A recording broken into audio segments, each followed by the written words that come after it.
ကောင်းပြီမဂ္ဂင်၈ပါးဆိုတာလေးကိုအချင်းညုတ်ပြောဗမာလိုပြောရင်လွယ်တယ်ဗမာလိုလေးတွေရိုးရိုးစဉ်းစားကြည့်လိုက်တမ္မာဒိဋ္ဌိဆိုတာအမှန်ကန်သိတာဘာကိုအမှန်ကန်သိတာတော့လို့ဆိုတော့အမှန်တရား၄ချက်ကိုအမှန်သိတာအမှန်တရား၄ချက်ဆိုတာဘာလို့ရမယ်ဆိုတာသိတာရှင်းရှင်းပြန်ဘာလို့ရမယ်ဆိုတာသိတာပဲเนาะဘာကိုသိတာလဲဆိုရင်ဒီအမှန်ကန်ကိုယ့်ရဲ့ဘဝအမှန်ကန်သိတယ်ဒီလိုဆိုလိုတာပေါ့အစင်းစင်းပြောမယ်ဆိုရင်လှုပ်တဲ့နာနဲ့မလှုပ်တဲ့နာသိတာလဲတမ္မာဒိဋ္ဌိကုသိုလ်အကုသိုလ်ခွဲခြားသိတာလဲတမ္မာဒိဋ္ဌိကံတာလင်ကိုယ်ပိုင်ဥစ္စာလို့သိတာလဲတမ္မာဒိဋ္ဌိပဲနောက်ဆုံးကြတော့တို့ရထားတာအလုံးဒုက္ခဒီဒုက္ခဘာကြောင့်ရတာတော့တဏှာကြောင့်ရတာဒုက္ခသမုဒယဒီဒုက္ခတွေချုပ်ငြိမ်းတဲ့နေရာရှိသလားရှိတယ်ဘယ်တော့မှမဖြစ်ဘဲနဲ့ချုပ်ငြိမ်းသွားနိုင်တဲ့နေရာဒုက္ခនិရောဓနိဗ္ဗာန်ဒါဖြင့်အဲ့ဒီချုပ်ငြိမ်းခြင်းတို့ရောက်စေနိုင်တဲ့အကျင့်တရားရောရှိလားရှိတယ်မေဃသစ္စာဟောဒီ၄ခုကိုပိုင်ပိုင်ခြားခြားသိသွားတဲ့အသိကိုတမ္မာဒိဋ္ဌိလို့ခေါ်တာနော်အဲ့ဒါကိုအမှန်မြင်တယ်လို့ခေါ်တာဒီလိုအမှန်မမြင်လို့ရှိရင်ဒီ၄ချက်နဲ့လှည့်လို့မရဘူးဒါကိုသစ္စာ၄ပါးကိုမြင်တယ်လို့ပြောတာကိုလုံးဝမဲ့အလုံးဟာဘာလုံးဝမလဲဆိုတာဒီလိုအမှန်မြင်တာကဲအဲ့ဒီလိုတမ္မာဒိဋ္ဌိကအမှန်မြင်သွားပြီတမ္မာဆိုတာမှန်မှန်ကန်ကန်ဒိဋ္ဌိဆိုတာမြင်ခြင်း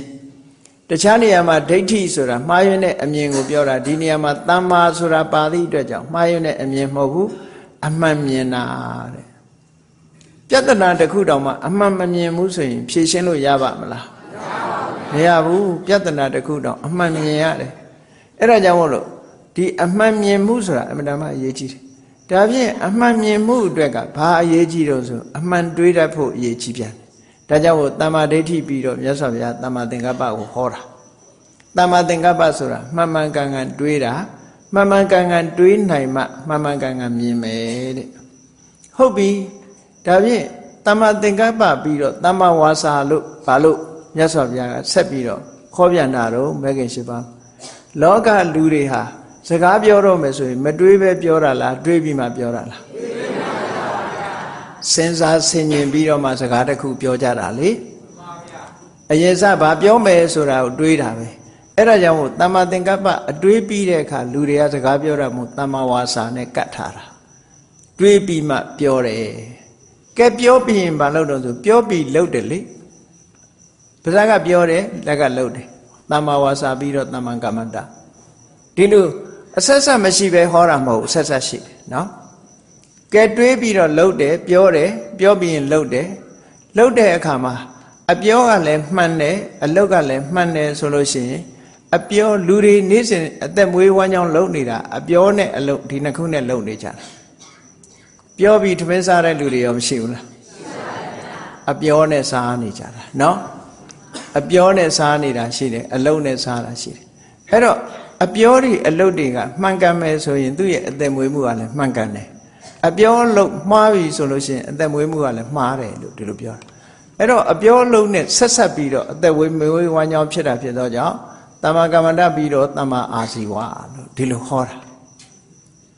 တကယ်တော့ဒီသုံးခုကသီလပိုင်းနဲ့သက်ဆိုင်တယ်ဝိပဿနာကျင့်နေရင်သူတို့ကအထောက်အကူပြုတဲ့အနေထားပဲရှိအထောက်အကူဆိုတာလည်းရှိရတယ်သူကနော်လက်တွေ့ပါဝင်ဆောင်ရွက်နေတာရှိသလိုအထောက်အကူအခုဒီဓမ္မဗိမာန်ကြီးပေါ်တက်လာတဲ့အခါမှာအဓိကဘသူတွေစွမ်းဆောင်လာတော့ဆိုတာမျက်လုံးကကြည့်ပေးပြီးတော့ခြေထောက်ကလှမ်းလာတာသို့တော့လက်တွေဘာတွေကနေခန္ဓာကိုယ်ကြီးလဲမသွားအောင်ထိမ့်မထားဘူးဆိုလို့ရှိရင်ရောက်ပါမလားအဲ့ဒါအထောက်အကူပဲဟုတ်ကဲ့အထောက်အကူဒါကိုယ်တည်းတင်ပြောတာဒီလေကားတွေကလည်းအထောက်အကူပြုတာပဲလေကားမရှိရင်လည်းဒီပေါ်ရောက်မှာမဟုတ်ဘူးလေဒီလိုဆိုလို့တာဘေးအရာပဲဖြစ်ဖြစ်လက်တွေ့နဲ့အမှန်တမ်းကြိုက်တယ်ပေါ့ကဲကောင်းပြီအသက်မွေးမှုမှန်ပြီဆိုတဲ့အခါမှာပြင်းနေတဲ့လူတွေမှာမှန်နိုင်ဘူးဒါကြောင့်မို့တမ္မာအာဇီဝပြီးတော့တမ္မာဝါယာမတဲ့မှန်ကန်ကန်ကြိုးစားအထုတ်မှုရှိရကြိုးစားအထုတ်ပြီဆိုတဲ့အခါမှာတတိထားရမယ်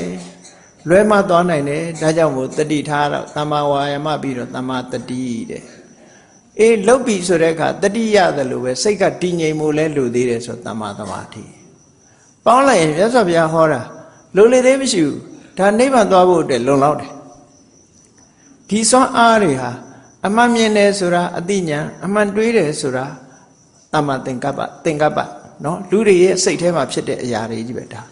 ဝါယာမဆိုတာလုံလဝီရိယတတိဆိုတာအာယုန်နဲ့စိတ်နဲ့ဆက်ဆက်ပေးနေတဲ့အရာတတိဆိုတာစိတ်လေးအာယုန်ပေါ်မှာငြိမ်သက်နေတဲ့စုစည်းပေးတာစိတ်တွေအလုံးစုစည်းပေးမှစွမ်းအားဆိုတာရတာလေ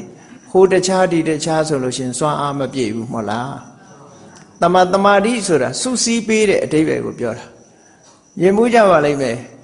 ဗမာပြည်မှာမှန်ဘလူးလို့ခေါ်တယ်နော်မှန်ဘလူးလို့ခေါ်တယ်အဲ့ဒီမှန်ဘလူးနဲ့နေအောင်ကြီးတွေကိုဆွဲပြီးတော့နော်စုလိုက်မယ်ဆိုလို့ရှိရင်အဲ့ဒီနေအောင်ကြီးကမီးလောင်စေတယ်ပေါ့အဲ့ဒီလို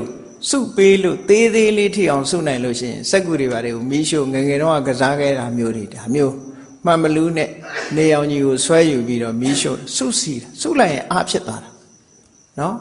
စုစည်းလိုက်ရင်အားဖြစ်သွားတယ်မစုစည်းနိုင်ဘူးဆိုရင်အားမရှိဘူးဘယ်အရာပဲဖြစ်ဖြစ်စုစည်းလိုက်ရင်အားရှိသွားတယ်နော်အားလုံးစုစည်းထားအဲ့ဒါကိုတမ္မာသမာဓိလို့ခေါ်တယ်ကဲပေါင်းလိုက်တဲ့အခါကျတော့ဒီ၈ခုနဲ့ဖွဲ့စည်းထားတာကိုမက္ခအဲ့ဒီမက္ခရဲ့အစိတ်ပိုင်းတွေကိုမက္ခင်ကမက္ခင်လို့ဒီလိုခေါ်တာဗမာပြည်မှာသုံးတယ်မဟုတ်လားမက္ခင်ရိတ်တာတို့ဘာတို့မက္ခင်ဆိုတာဒါပြောတာဒီထက်တစ်ခုစီကိုမက္ခင်လို့ခေါ်တာနော်ဒီအစိတ်ပိုင်းတွေအကုန်ပေါင်းစပ်လိုက်မှစွမ်းအားဆိုတာဖြစ်တာဒီပြမကြည့်နဲ့လေကားဘိန်းဖြုတ်ထားမယ်အင်ဂျင်ဖြုတ်ထားမယ်မောင်းလို့ရပါမလားအကုန်လုံးပါမှာနော်ဒီထဲမှာကားမှာအကုန်လုံးပါသေးတယ်ဒါပေမဲ့မှောင်းတဲ့ဒရိုင်ဘာမရှိဘူးဆိုရင်ကားသွားပါမလားသွားဘူးတခုအကုန်ပါရမှာအားလုံးဟာ equally important equally function တညီတဲ့ဆောင်ရွက်သွားကြတာအဲ့ဒါကြောင့်မို့လို့မဂ္ဂင်၈ပါး